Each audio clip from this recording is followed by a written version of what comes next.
it's about time we got started. So welcome to today's Oxford Centre for Personalised Medicine talk. Before I get started and introduce today's fantastic speakers, I just wanted to briefly introduce the CPM to anybody who's not familiar with us. So we're an outreach initiative based at the University of Oxford as a joint venture between the Wellcome Centre for Human Genetics and St Anne's College. And our aim is to communicate all aspects of personalised medicine with students, scientists, and to the public. So we host talks, events, we have a blog, and more recently we've been creating short video vlogs and also animations. And if you want to check out any of our previous talks, so including Jennifer Doudna, Heidi Ream, Adam Rutherford, and many others, then please head to our website. And you can also follow us on Twitter at CPM Oxford to find out about future events and also to tweet us about today's event. So today we are hugely fortunate to have two incredible speakers join us today. So Sonia Vallabh and Eric Minikel, and they jointly lead a research team at the Broad Institute of MIT and Harvard in Cambridge, Massachusetts in the US. And their research is focused on developing preventative drugs for prion disease. Now, I don't want to do a massive introduction and give too much away of their story. Instead, I'm going to pass it over to them to tell you more. So please take it away, guys. Thank you. Thanks so much for having us. Huge honor to be here. Absolutely. And as Nikki alluded to, we'll be talking about prion disease, how to treat it, how to prevent it. Hopefully we'll be able to do both. And before I get into the weeds of how, I'll just cue up how we got here and why we do what we do. So we're a married couple. We got married in 2009. These are some photos from our wedding day. And on the right, that's a photo of my mom helping me get ready that day. So she was 51 at the time, and she was healthy. And actually, she was organizing the whole party. She really did a lot and had a lot of energy that day and looked really happy. But what we couldn't have known at the time is that this was the last family event for which she would be with us. So about 6 months after these photos were taken, she went into a totally unexpected catastrophic neurological decline. And we didn't know what we were looking at. All we knew was that sort of day by day and week by week, she was losing her ability to form coherent sentences, to get around the house independently and do simple activities. It was all just sort of falling away. We rushed around looking for a diagnosis. And despite seeing a lot of doctors at a lot of hospitals, we didn't get one in her lifetime. But when she passed away, and this was the end of 2010, we learned from an autopsy report that she had died of genetic prion disease. And this was a complete shock to us. And particularly hearing the word genetic, which was our sort of first indication that the story wasn't over. And that I was at 50-50 risk of having inherited the mutation that had caused my mom's disease. So this was quite a crossroads to come to as basically newlyweds. We had to make a decision whether or not to pursue predictive genetic testing. And we sought a lot of advice from people who we trusted, from family, from friends, also genetic counselors, physicians. I would say that it all kind of came down on the side of there's nothing you can do. This is an untreatable disease. There's nothing you can do to prevent it. How is this information possibly going to benefit you if you have an unlucky result? So consider just walking away. But I can't say that we really did consider walking away. I think we knew about ourselves that we couldn't go back to a time before we knew about my risk. So our options were to hang around in limbo, which was torture, or to just find out what we were up against. And so we chose to find out. And that's how we received this genetic test report at the end of 2011. So it's been a little over 10 years, and it wasn't the result that we hoped for. So we learned that I had inherited my mom's mutation, and sort of an outline of what that implied. So this mutation and a handful of others in the prion protein gene cause, with high reliability, fatal untreatable neurodegenerative disease. And these mutations, and we'll talk a little bit about penetrance, which we've since returned to as scientists, but what we were told as patients continues to be true for my mutation, that there's a near certainty of developing the disease in your adult lifetime. But an unusual thing about the tempo of prion disease is that it appears that carriers remain completely healthy until some unpredictable point when things turn. And from the very first moment of symptoms to dying of the disease is usually under 6 months. So this is kind of a characteristic thing of prion disease. I didn't realize when we were seeing it happen in my mom that this could be a characteristic feature of any disease for it to move so fast. But indeed, that is typical. So I couldn't have predicted what would happen with our test report one way or the other, but once we had it in our hands, things started to change. I had been trained as a lawyer and Eric had been trained as a transportation engineer before all of this happened to us, so we didn't have scientific backgrounds, but we found ourselves really highly motivated to learn more about what this meant. I think we were kind of startled to realize that after that very long clinical journey and ultimately like unsuccessful in her lifetime to try to get a diagnosis, that had sort of convinced us that this disease was so rare that nobody knew and nobody cared. But then to pull back the veil a little bit and realize that there were actually really active research groups around the world working on prion disease and working on prion disease therapeutics was kind of, it caught our interest. So we started off, sort of trying to educate ourselves and become savvy consumers of scientific information just to be informed patients or patients in waiting. And this took on a life of its own. So within a few months, we'd actually left our old jobs and we'd taken, sort of entry-level research jobs at Mass General Hospital. And from there, we started doing a lot of soul searching. Is this forever? And if yes, how do we pivot to focusing on our disease? Because if anybody's working on it, shouldn't it be us? We ended up starting a PhD program locally, and in that sort of journey to find a home lab, we're exceptionally fortunate to connect with people here at the Broad in Cambridge who took an interest in our mission and were willing to support us as trainees to really focus on prion disease and start moving in the direction that we knew we needed to go. So that's sort of what we've been doing ever since. And since 2019, we've sort of rolled forward our little research program here into an independent lab, and a lot has happened. So I think there's a long way to go in this quest, but I like to think we've also come a long way. So some of what we'll try to share today is the therapeutic strategy that we are literally betting our lives on. Drug development partnership that is many years in the making and hopefully soon to reach the clinic. Regulatory strategy has ended up being an interestingly large piece of this puzzle, as I think for many rare diseases it is. And finally, the people, the carriers that we're trying to connect with around the country and around the world to try to make prevention possible. Here's a picture of our lab. So this is something that we'll plug a few times. We're now a lab of 6. We're looking to grow. So if you folks know people who are looking for a postdoc position and might be inspired by this mission, if that's you, please get in touch. And here's sort of how we've organized what we'll present today. So basically, we've learned along the way that our mission is larger than developing or discovering a therapeutic molecule. There are actually a lot of different puzzle pieces that we need to assemble. And I think this is a mandate that falls especially hard on rare diseases, that you sort of need to take all of the different pieces that need to be put in place to have a successful clinical program, and you need to build it yourself. So we'll share proof of concept from preclinical studies in animals, but also what we've done to develop a biomarker, natural history, collect the patient population, and engage with FDA.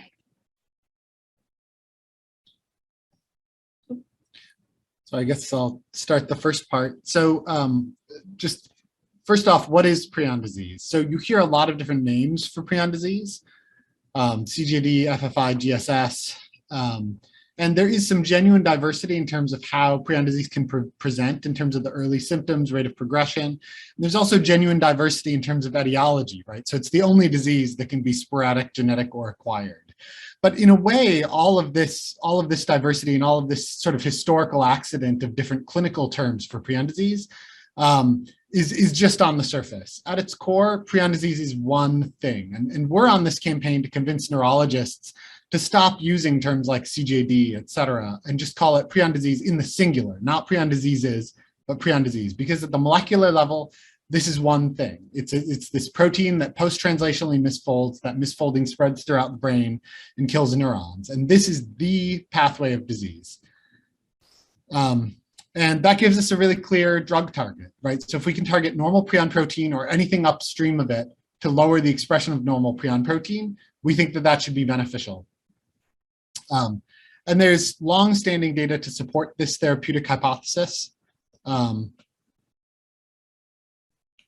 So these data are 25 years old at this point. I guess as background to say, the way we model prion disease in animals is by injecting prions into the brain of a normal wild-type animal.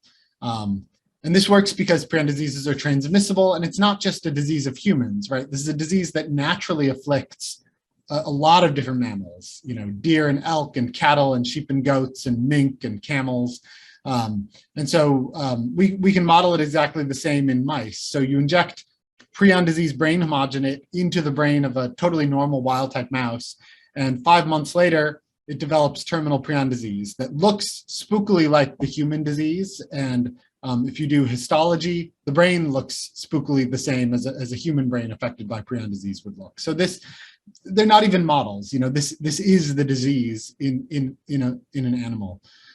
So in wild-type mice, the disease takes about 5 months. But if you add additional transgenic copies of the prion protein gene, you can make the disease move faster. If you knock out one allele, it takes more than twice as long. And if you knock out both alleles, that mouse is invincible. It can never be infected with prions, never replicate prions, never develop symptoms. So the less PRP, the better. And luckily, we're not too worried about knockout phenotypes. So the knockout phenotype, people have spent decades looking for it, and it is somewhere between mild and non-existent. So there is a mild peripheral neuropathy in homozygous knockouts, but it's not seen in central nervous system, and it's not seen in heterozygous knockouts. So there should be quite a therapeutic window where you can lower prion protein enough to be beneficial for disease before you remotely begin to worry about this. And in spite of that, we always get this question, well, until you've seen homozygous knockout humans, how do you know for sure? Isn't there a reason we have this gene? And I always like to remind people, if that was our attitude, we wouldn't have any drugs, right? If your attitude was just because a gene has a function, therefore we can't develop an inhibitor or a suppressor, well, then we wouldn't have statins or aspirin. There's actually lots of really successful, safe drug targets that are even essential genes. And prion protein isn't even close to essential. It's as non-essential as like an olfactory receptor or something. It's among the most tolerant of loss of function variation of any gene in the genome. So we're in this really lucky position. This gene is essential for disease and dispensable for life. So our question is, how do we lower it as much as we possibly can? So I'll share one strategy, and this is perhaps the furthest along and most likely to reach the clinic in the near term. Of the different ways we can think about doing this. So to back up one step, details of the therapeutic strategy, as Eric told you, we want to reduce prion protein. We want to do this across the central nervous system to the greatest degree that we can. We have a non-allele specific strategy. So although I carry a mutation in the prion protein gene, we're not targeting the mutation per se. We really want to just tamp down all the protein. We need to do it across regions. We don't have a region that sort of converts first. And we need to do it primarily in neurons, although we can talk about the advantages of potentially targeting broadly across cell types. So antisense oligonucleotides, I'm sure that you folks have some familiarity with this modality. Just to introduce at a very high level, so these are short strings of chemically modified DNA that can sequence specifically bind target RNA. And one of their possible mechanisms of action is to trigger the degradation of that target RNA. So can we reduce levels of prion protein RNA, thereby protein, We first came to this strategy in 2014, was our first conversation with Ionis, and some data were just starting to emerge around being able to deliver ASOs across the brain. This is a big challenge for us. It's just achieving the distribution that we need and being able to do that safely.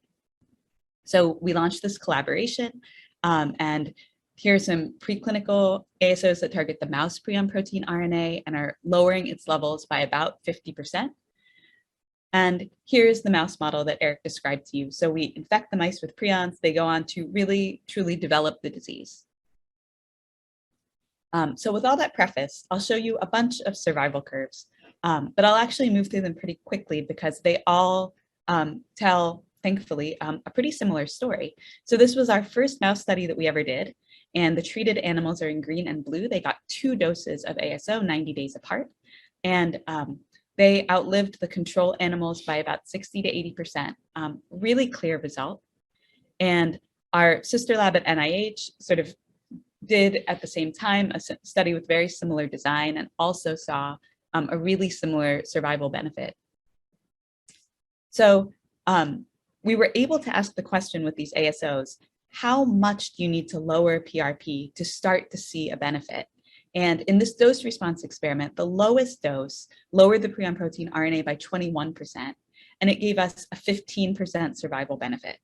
And the more we lowered, the better survival benefit we got. So this does look like sort of a continuous dose response where, you know, any amount that you can lower PRP is beneficial, but the more the better. And in this experiment where the animals were dosed early, we could see that it wasn't just a dose-responsive extension of survival that they enjoyed, but it was actually a dose-responsive extension of healthy life. So they maintained body weight, they took longer to accumulate symptoms, they built normal nests for a longer time, sort of across all these different measures. So that's sort of the early treatment picture. And then we moved to treating animals at a point where prions had had a chance to establish a hold on the brain and to establish some neuropathology. So here animals, we waited until they had sort of accumulated some signs of neuropathology and then gave a single dose of ASO. And on the left, the single dose was able to drive down these rising levels of neurofilament light chain, a marker of neuronal damage in plasma. On the right, these transgenic animals have a sort of bioluminescent readout of reactive astrogliosis, which is an early pathological sign in a prion brain. And as that signal went up, we gave a single dose that brought the signal back down. So some indication that even a single dose of drug can reverse neuropathology. And here we did a big study looking at chronic dosing. This is the most aggressive treatment paradigm we've ever tried. And animals started to get chronic dosing every 90 days, either early, before the emergence of neuropathology, or late, which here means sort of at the cusp of symptom onset. So you can see that both paradigms do a benefit, but the difference is pretty striking. These late animals have sort of a modest survival benefit, but early animals, we tripled their survival. So we basically did for them what deleting 1 copy of the prion protein gene can do. Here we go even later. So these are animals that had already started losing weight. They're measurably sick, they're symptomatic. And when we give a single dose at this time point, we can do a significant benefit to a subset of the animals. But the nature of that benefit is different. Earlier, we talked about extending healthy life. Here, what we're extending is the symptomatic phase of disease. They don't gain weight back. They don't lose the symptoms that they accumulated. And if we push even later to a point where some animals have already reached terminal endpoint, there is such a thing as too little too late. We can't benefit any of the animals. So at a high level, what have we learned? I think we've convinced ourselves that prion protein lowering really works in this disease in a variety of paradigms. But when you treat really matters. And I think that has implications for what we do in the clinic. So one of those implications is it really drives home the importance of a biomarker in order to have something to measure in pre-symptomatic individuals. But I think Sonia's later on going to talk about sort of the clinical and regulatory pathway and how exactly we frame that up.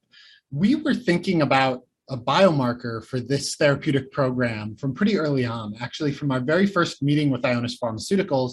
Holly Kordashevich there, who really became a fantastic scientific mentor to us, said, we as a company would never go after a target where there isn't a way to measure target engagement, right? Where we can't see that our ASO has even done the job that it's designed to do. And so you guys need to come to us with a pharmacodynamic biomarker. So again, pharmacodynamic biomarker is just measuring a drug's intended molecular effect. That's distinct from a disease biomarker, which is measuring, the pathology or the disease state. And for those who don't think about this every day, I should back up and say, biomarker is something you can't feel, right? So think of things like LDL, viral load, blood pressure, et cetera, distinct from a clinical outcome, something that affects the way a patient feels or functions. And so we started from early on thinking about, could measuring prion protein in cerebrospinal fluid, or CSF, be a pharmacodynamic biomarker for this therapeutic hypothesis and this drug modality? Now, in some ways, we were really lucky, right? You could easily come to a target where no one's ever measured it. There aren't even good antibodies for it, et cetera. And here we found that there was a commercial ELISA kit that you could just order from VWR. It's off the shelf. There had been a few papers already published using it. We knew that PRP was abundant in spinal fluid, tens to hundreds of nanograms per mil. But we had some serious challenges in how to work this up as a biomarker. So one is that there was evidence that CSF PRP actually goes down in symptomatic prion disease. Paradoxical, because this is a gain of function disease, and we know that total prion protein is accumulating in the brain during the disease. But this is also true with amyloid beta and Alzheimer's, right? You get plaques in the brain, but actually less of it is soluble and shed into CSF. So we thought it could be something analogous like that. The question is, does that confound how you use this to measure the effect of a drug that you hope is going to lower the protein, but thereby alleviate the disease process that caused that lowered amount in CSF in the first place? The other challenge is that in these published papers using this assay, there was enormous variability in CSF PRP concentration from person to person. And by enormous, I mean like 100-fold, right? One person would have 2 nanograms per mil of prion protein in CSF, and another would have 200. So why is that, and is that going to be a challenge? So we started running just kit after kit of this assay.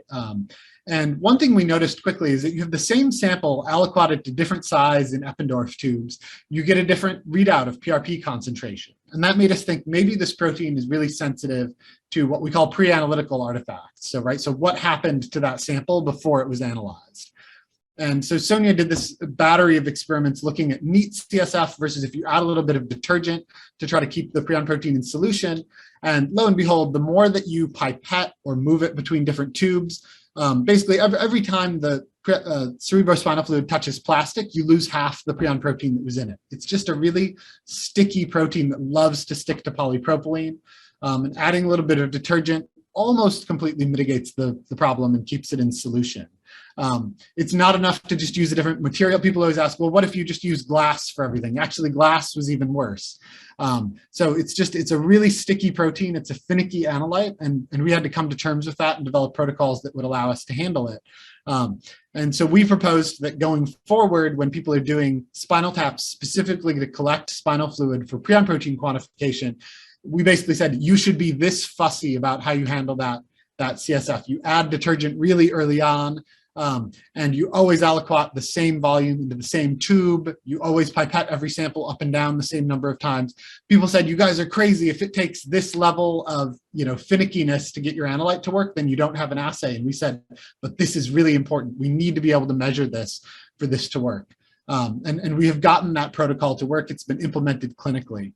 The other thing that we had to look at is, do we think that PRP in spinal fluid actually reflects what's going on in the brain? And luckily, we found there's tons and tons of PRP in the brain. There's next to none in blood. Those are the two main sources of proteins in spinal fluid generally. And sure enough, spinal fluid prion protein was in between. Prion protein is not correlated with hemoglobin. You spike blood and it doesn't make a difference. So we're confident that prion protein we measure in spinal fluid is coming from the brain and should reflect the brain. And most importantly, when we looked at samples that had been collected uniformly and carefully in the same person over time, we didn't see that 100-fold variability, right? So you look at these are samples from the same individual at week 0 and week 8, spot on, same amount of prion protein 8 weeks later. So even though there had historically been this huge variability in samples from one person or another, from one center or another center, if you handled samples carefully, a person had a steady baseline over time. And that's reflected here where the coefficient of variation for, historical cohorts where they came in different sized aliquoted tubes and so on was enormous, but carefully handled samples, we could get it down to 13%. Our study also confirmed that CSF PRP does go down in symptomatic disease. And we wanted to know, is there any chance that that's just an artifact, that the protein is misfolded, cleaved, the epitopes aren't accessible, and so ELISA isn't picking it up?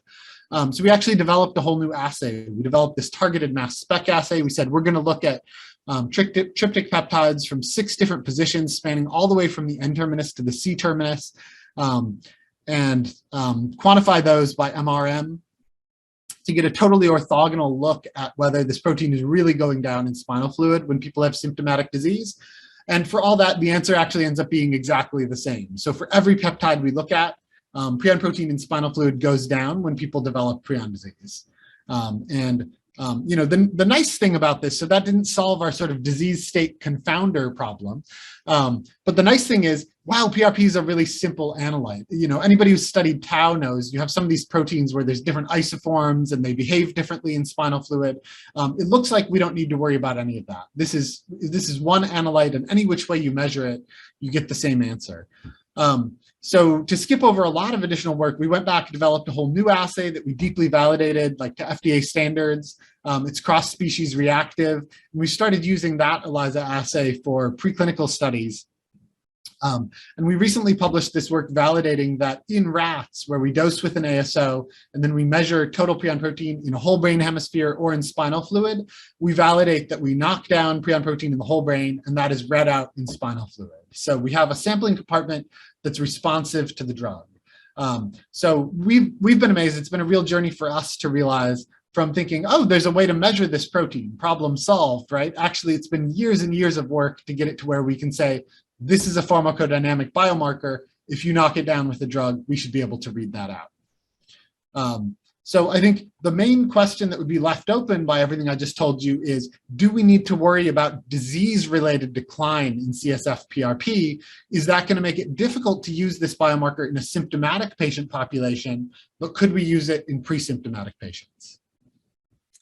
And to answer this question, we launched a natural history study. So this has now been ongoing since 2017 in collaboration with Stephen Arnold at MGH and his great team. And we've basically been recruiting PRNP mutation carriers who are currently healthy and non-carrier controls. And the study is ongoing. I hope we'll keep learning from it, but I'll share some of the highlights of what we've learned so far. So if you've studied a different neurodegenerative disease that is more slowly progressive, these data might be surprising, but we looked at CSF total tau and CSF neurofilament light, so classic markers of neuronal damage in our carriers and controls. You can see in red that in symptomatic prion disease, these markers are off the charts. Neurons are just dying at an incredible rate. But our carriers and controls are indistinguishable from each other, and they're all in the normal range. And we don't see any sort of suggestive trends over time that are carrier specific. So it does look like maybe neuronal damage is not happening sort of prodromally at a detectable level in the average carrier. We see the same thing when we look at neurofilament light in plasma. Everybody appears to be normal. We've also had the chance to look at a prion-specific assay. So this is sort of a prion detection assay called RT-Quick that's used diagnostically. And basically it can pick up prion, quote unquote, seeds and read them out in a fluorescence curve. And that's what you see in panel A. These are, again, positive controls where there are a lot of prion seeds in the brain and in CSF that are picked up. When we look at our carriers, by and large, they are negative, suggesting that prions have not yet started to form in their CSF. So maybe that like very inception of the disease process has not yet occurred. We have seen one individual who was healthy but RT-QuIC positive. Their total tau and NFL were normal at that time. And they remained asymptomatic a year later. So this is something that we're still following up on to understand the prognostic value of this information. So where does that put us with pathological biomarkers? I think we're probably not going to plan a trial around them in these sort of pre-symptomatic carriers because too few people actually have signs of pathology. There are other sort of technical reasons why it would be hard, but I think when I look back at our mouse data, maybe the best reason to not use a pathological biomarker to sort of recruit people to a trial is that that's not when we can do the most good. In our mice, it was when we treated before pathology that we tripled survival and had like a really profound impact on their outcomes. So I'll shift now to talking, sort of picking up the thread of prion protein levels in CSF. So this is something we've also had the chance to look at in our natural history study. Eric showed you data from historical samples that weren't from sort of, prion protein mutation carriers. Here, we sort of replicate those findings in our cohort. So when people give CSF samples 2 to 4 months apart, whether you're a carrier or a control, you have this nice stable baseline of prion protein levels. So we think that a drug-dependent decrease should be easy to measure. And that trend is maintained even out a year and a half. So I think this is actually really lucky. You can see in gray those historical controls that Eric alluded to, where the samples weren't handled with extreme caution and care. So that continues to be really important, I think, to our program going forward. So CSF PRP behaving well, carriers, they appear to be just healthy. And I think that some people might frame as a negative result. We think it's an amazing opportunity to hopefully treat people to keep them healthy.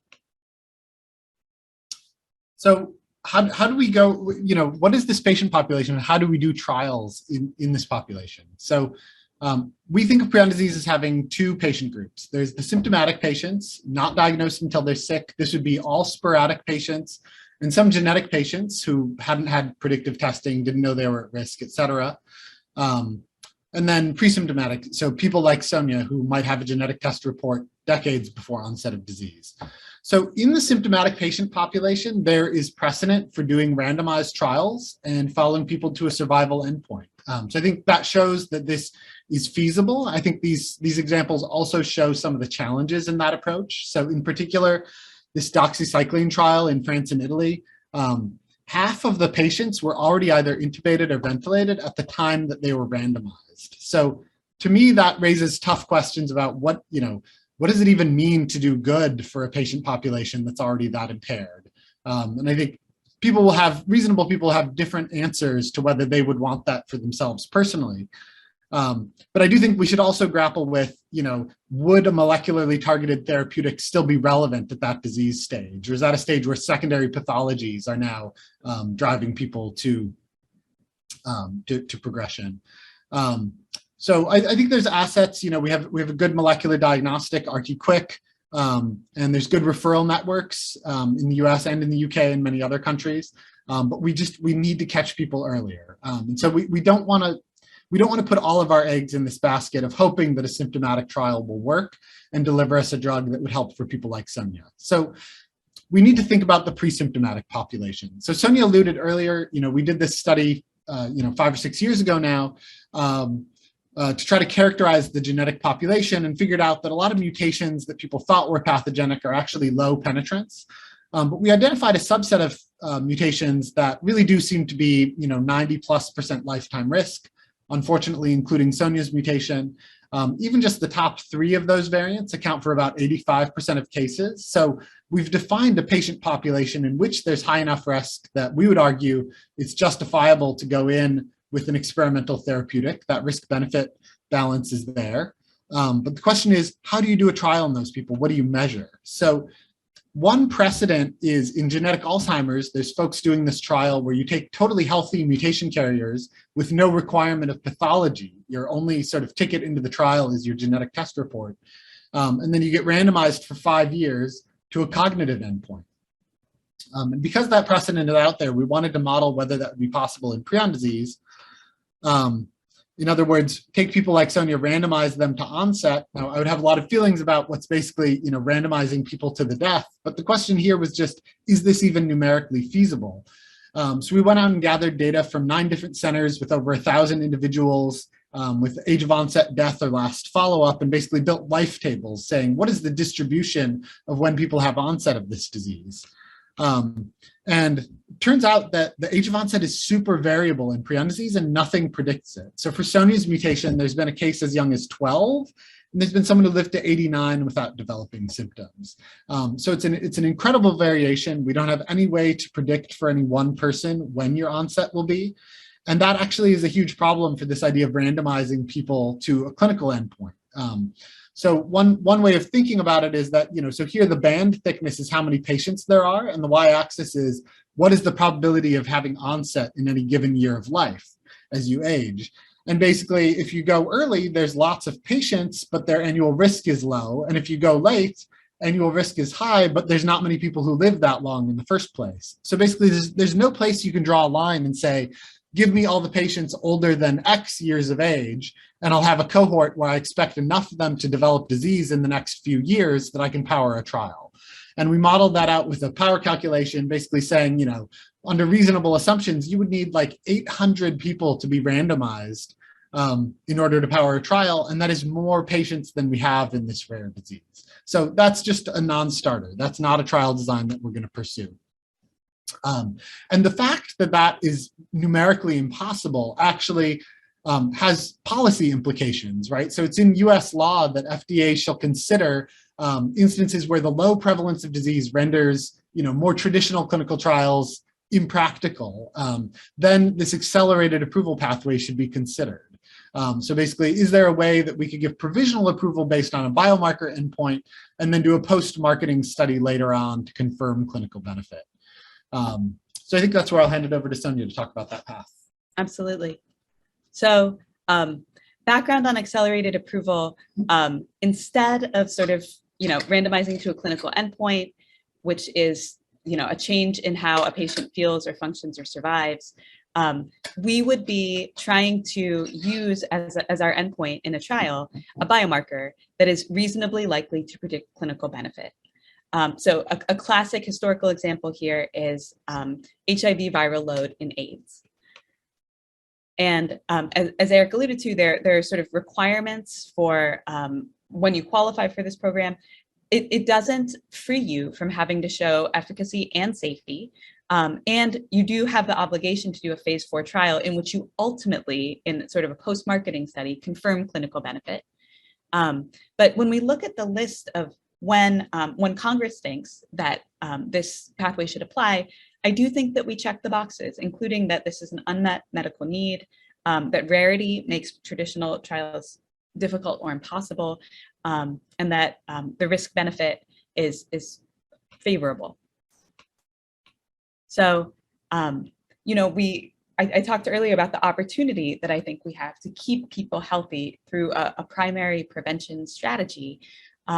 And our proposal for how to do that is that prion protein levels in CSF should be that primary endpoint. If we can lower prion protein levels in the brain, then we should lower them in CSF as well. Eric showed you the animal data supportive of that idea. And this is right on disease pathway. We talked earlier about all of the proofs of concept, genetic and pharmacological, that if we can lower PRP, that should be predictive of a better outcome. So we took this plan to FDA for the first time in 2017 and went in super terrified, and we're actually amazed by the reception that we got. I think we expected to really have to convince the scientists in the room, and instead what we heard from them was, of course you want to prevent prion disease because it's basically a lightning strike. You can't wait until you're struck. If you have genetic information ahead of time, we need to have a way to act on that. And it makes sense that prion protein could itself be your biomarker because it's the pathogen. It is just the core of the disease. So instead of hashing out whether this is a good idea, we need to talk about how to get it done. And they have sort of continued to advise us since then. And I will say, it's a lot of boxes to check. There is a lot that you have to do to sort of validate a biomarker and a therapeutic strategy to the level that will support this kind of unconventional trial design. But we're working hard on getting that done. So I guess I want to end on this note of primary prevention. I think it is, as patients, to us, it's obvious, right? We of course, from the moment we set out on this journey, the goal was to keep Sonia perfectly healthy, right? It's not that we wanted to extend that state of dementia that we saw in Sonia's mother. So you could ask, if this is what patients want, why isn't it the norm of how we do drug development? Why aren't more trials primary prevention trials? And we've come to appreciate there are some genuinely difficult questions that primary prevention raises, right? You need to be confident that you have patients that are high enough risk that an experimental drug is justified. We're constantly having to answer the question, let's say this works, well, when do you begin treatment? Now, our answer is, it should be just based on a genetic test report at some age where your risk is high enough based on those life tables. But I think the pressure to wait until it's too late, to wait until you have a symptom or wait until you already have neuropathology we can detect through a disease state biomarker, that pressure is always going to be there. There's always going to be people saying, can't we wait a little while before we reimburse this? Can't we wait a little while before we take this risk? It also constrains your universe of potential mechanisms of action. So I think we're really lucky in prion disease that, lowering PRP is just the therapeutic strategy that the genetics and everything points us to, and that strategy is relevant in a person in whom the disease process hasn't started. But you could imagine, there exists therapeutic hypotheses for many diseases where treating before the disease process has started, you're not doing anything and there's nothing you can measure.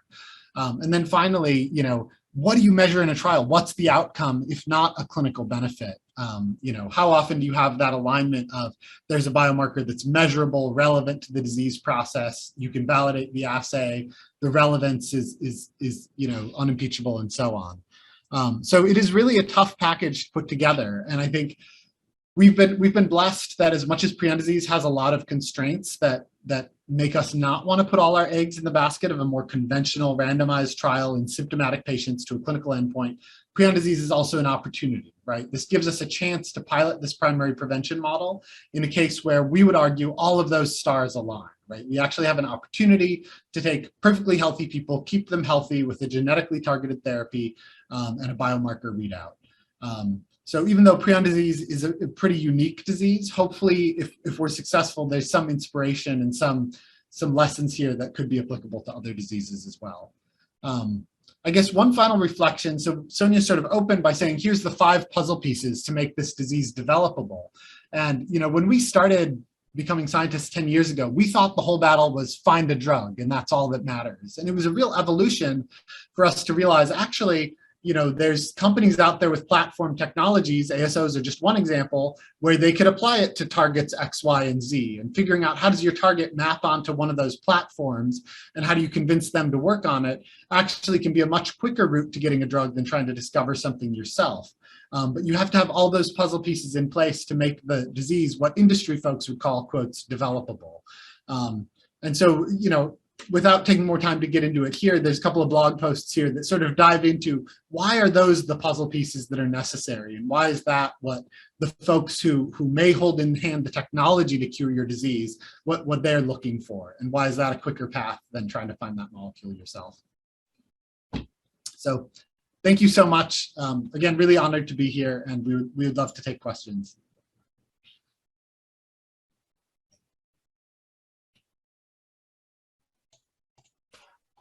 Perfect. Thanks so much, Eric and Sonia. That was fantastic, as always, but it's been a pleasure to kind of follow some of your progress with all of this as you've been going along. Just for anybody listening, just wanted to, Eric just pinpointed a couple of his blog posts there, whereas actually I'd recommend you go and check a few more of them out, actually, because Eric has a fantastically clear way of explaining a lot of concepts. So if you've not heard of ASOs before, head to Eric's blog, and there's some really great explainer posts over there. So that's really great. So we've had quite a few questions come in, so keep them coming. I'm kind of going to roughly split them into ones talking about the kind of science and more the kind of personal ones. So I think we'll start with some of the science ones. So firstly, you spoke about some of your work on penetrance, Eric. So somebody's asked, do you think the incidence of high-risk prion variants could be underappreciated? I think that it is underappreciated in the sense that, you ask how many people in the US hold a genetic test report like Sonia's, probably 300 or so. But how many people have a high-risk mutation? We think that the prevalence is probably closer to 1 in 50,000. So there should be thousands of those people in the United States. So I don't think that the prevalence is going to turn out to be wildly higher than that 1 in 50,000 that we're now estimating. But I think that figure itself is not appreciated by most people and not always reflected in the number of patients that we can reach today. Right. So I think that gives us a target for how big could the market for a drug be eventually if we can get people to come out of the woodwork. But, there's sort of this whole funnel of filters people have to pass through to get where Sonia is sitting today. Right. So first, you're not going to just go looking for this apropos nothing. It's only going to happen because you lost a loved one to the disease. So that doesn't happen for everyone. If you're de novo or incomplete penetrance, somebody died young of something else, then they have to be diagnosed correctly, which I think we're doing better at today, but still underdiagnosed, especially here. I think you guys do better in the UK. And then especially historically, right? You ask somebody whose parents died 20 years ago, much less likely that they were diagnosed correctly. And then do you pursue autopsy, find out that it's genetic, find out that you're at risk, and then conditioned on finding out you're at risk, do you want to know? So through all these, I think we're getting well under 10% of the people that are out there. And hopefully that's enough for us to do trials, but we have a lot to aspire to in terms of once we have a drug, we have to use that to convince people this is actionable. You should go out and find out about this. You should diagnose this more accurately and more quickly. There's a lot of work to do.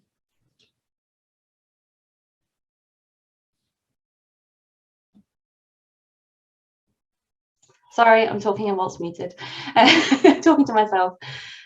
So a couple of questions based on your ASO strategy. So somebody's asked, how deep do these ASOs penetrate within the brain? Yep.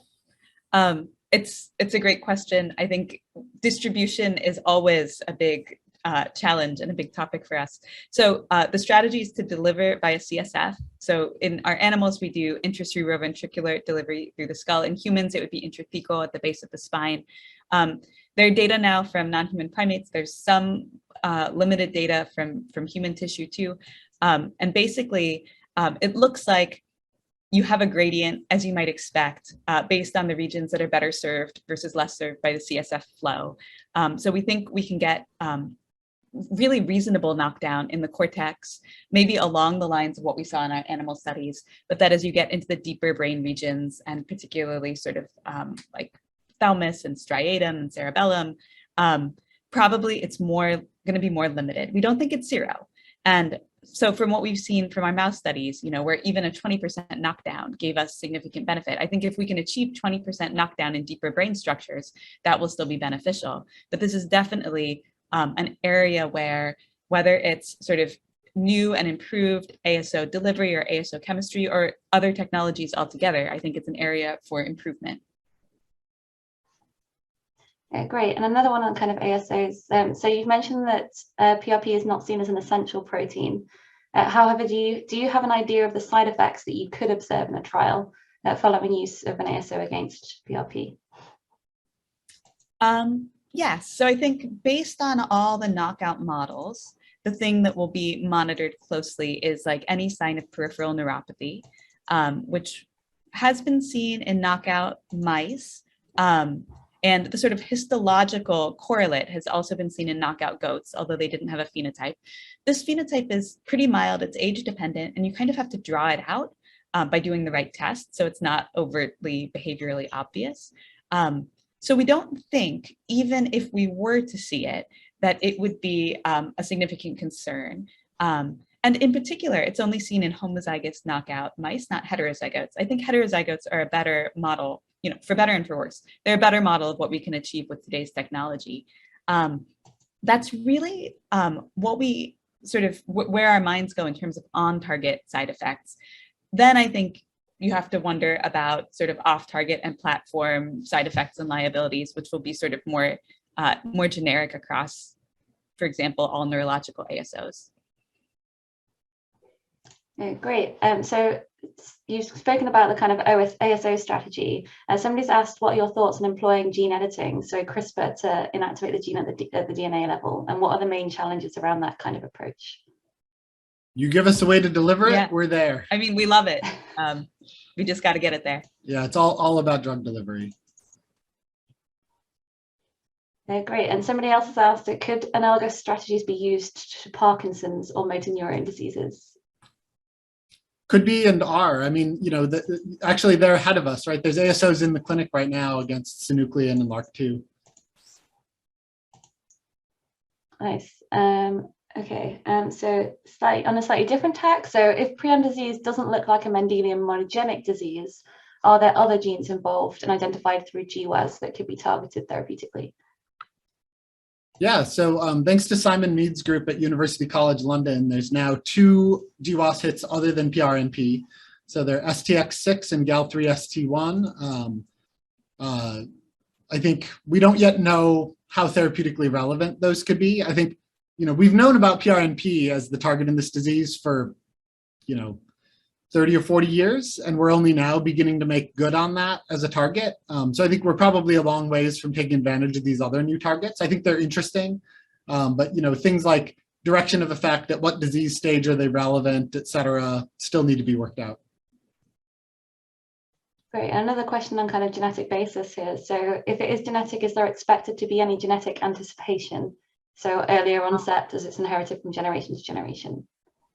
Luckily, no. And there actually are reports out there claiming that there's anticipation in genetic prion disease, which I think was very alarming for our community. And then Eric did a study in 2014 where he showed that that was sort of ascertainment bias artifact. So thankfully, I mean, when we say that age of onset isn't predicted by anything, that includes that we don't see anticipation. Great. And somebody else has asked, is there anything known about the initial triggers for the misfolding of the prion proteins? Yeah, this is an absolutely classic question that our field is asking itself all the time. And the unsatisfying answer is that we don't know of any trigger. And I'm not convinced that we'll ever be powered to discover one. But I also have a sort of like a personal pet theory that it could simply be stochastic. Because we know that anyone in the general population, we all express prion protein. And in any person, even if you don't have a pathogenic variant, it could happen to go wrong at some point in your life. It's just this floppy protein of which you have so many copies. And it could just happen to, unluckily flip into a self-propagating conformation. If you have one of these pathogenic variants, that's much more likely to occur at some point in your life. But I think there could still be a randomness around when. So there may be no answer. Great. So I'm going to change tack and go on to some more kind of personal or career related questions. And it's a good moment to say that there's a lot of people saying that your talk was very inspirational in the chat. So first, can you please talk more about your process of deciding to start your lab at your institute directly after your PhD, and how you've digested such a huge amount of information across different sectors in just 12 years? I guess the decision to stay at Broad, I mean, we had already just been in this like incredibly unique and fortunate position to sort of start a new research program as PhD students. We were embedded in Stuart Schreiber's lab, and he, has a long, illustrious history in chemical biology, but had never worked in the sort of neuro space, but was interested. And so we sort of like became this little like hub within his lab that was looking at neurodegenerative disease, and having sort of been able to launch that, including, that as PhD students, we actually set up our own research space here, where we could work with prions at the appropriate biosafety levels, and we had all the right protocols when we started a prion animal colony, which Broad had never had before. So there was just a lot of infrastructure that we were able to build at a really early career stage, which was so lucky. And then sort of having gotten it all off the ground and having found such just like unbelievable institutional support for this work here, sort of felt like, you know, maybe for many people, sort of switching institutions and taking a little bit of time to start up and rebuild in a new place would be a totally acceptable sort of path that could have a lot of advantages. I think for us, you know, we're looking at the clock thinking, we hope to be in the clinic this year. It sort of feels like every month, you know, of productivity really counts. And so we wanted to roll forward what we'd built. Nice, that leads me very nicely into the next question. So has your extremely personal link to prion disease increased the speed of your effectiveness in your investigation? And have there been times when the link was actually counterproductive, for example, biasing the way that you've interpreted your results?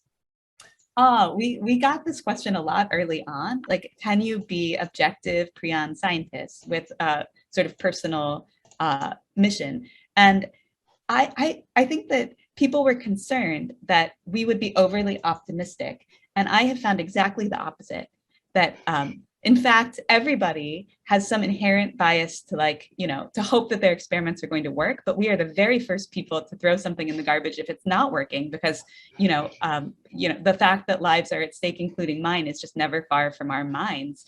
I think if there's sort of a related way in which the mission has made us more effective, it's that we are really aggressive about pruning the tree. And, you know, this is a sort of pros and cons way to be in science. I think sometimes if you're able to follow an interesting chance finding, your career can take you in really unexpected directions, which can be beautiful. But here we are, like, not open to going in any unexpected directions, you know, solely on mission.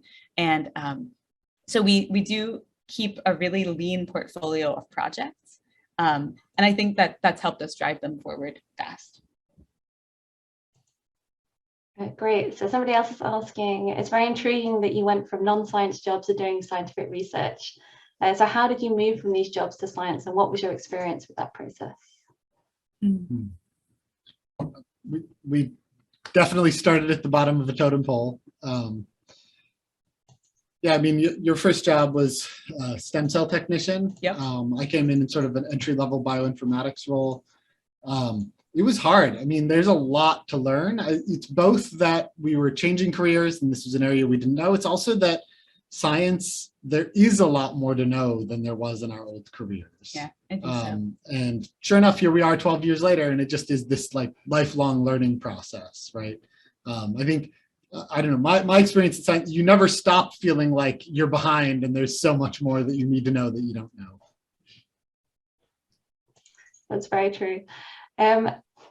Next is, what would you say is the biggest logistical hurdle that you feel you faced whilst attempting to translate your research into an actionable outcome? I mean, we're still not in the clinic. Yeah. Stuff is slow. Drug development is slow, right? It takes a lot of time to really make a drug, right? There's a lot of proof of concept and a lot of drug candidate selection and manufacturing and good laboratory practices, toxicology and regulatory filings. It just, to really make a drug is a long, long process. And, thank heavens we got that genetic test report when we did, but there's still a lot of jeopardy. Will it all be soon enough? And I think we're constantly looking at the calendar being like, how could this move just a little bit faster? Is there anything we can do? I guess that's a nice segue into the next one is, do you sometimes wish you could just switch off and work on something else? Sure. I mean, I can't say that it's never crossed my mind. And we've been asked, actually, oh my goodness, by people who, like, bless them for their optimism.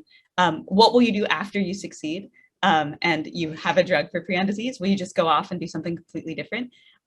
Which I think that the answer is no. Even like entertaining that hypothetical, the answer is definitely no. I mean, I think we are invested now in, the way in which we're able, hopefully, to serve this disease community. And having learned more about sort of the drug discovery process, we are, haunted by the limitations that even a very effective first drug will have. And I think the mandate to do better, whether it's doing better at discovering an effective drug or delivering that drug or diagnosing the people who need it or like reaching the pre-symptomatic community. I think there are going to be so many directions in which we can continue to improve just forever. Perfect. And the final question is just a logistical one, which will the recording be available afterwards? Yes, it definitely will. It'll be shared on our Twitter. Apparently we're aggressive on Twitter, according to Eric and Sonia. It will be aggressively shared on Twitter.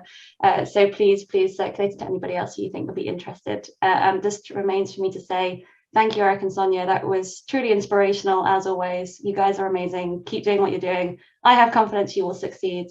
And hopefully I will get to Boston and see you very soon. Well, thank you Thanks so much, Nikki. Really appreciate the invitation. Great talking to all of you. Thank you. Bye.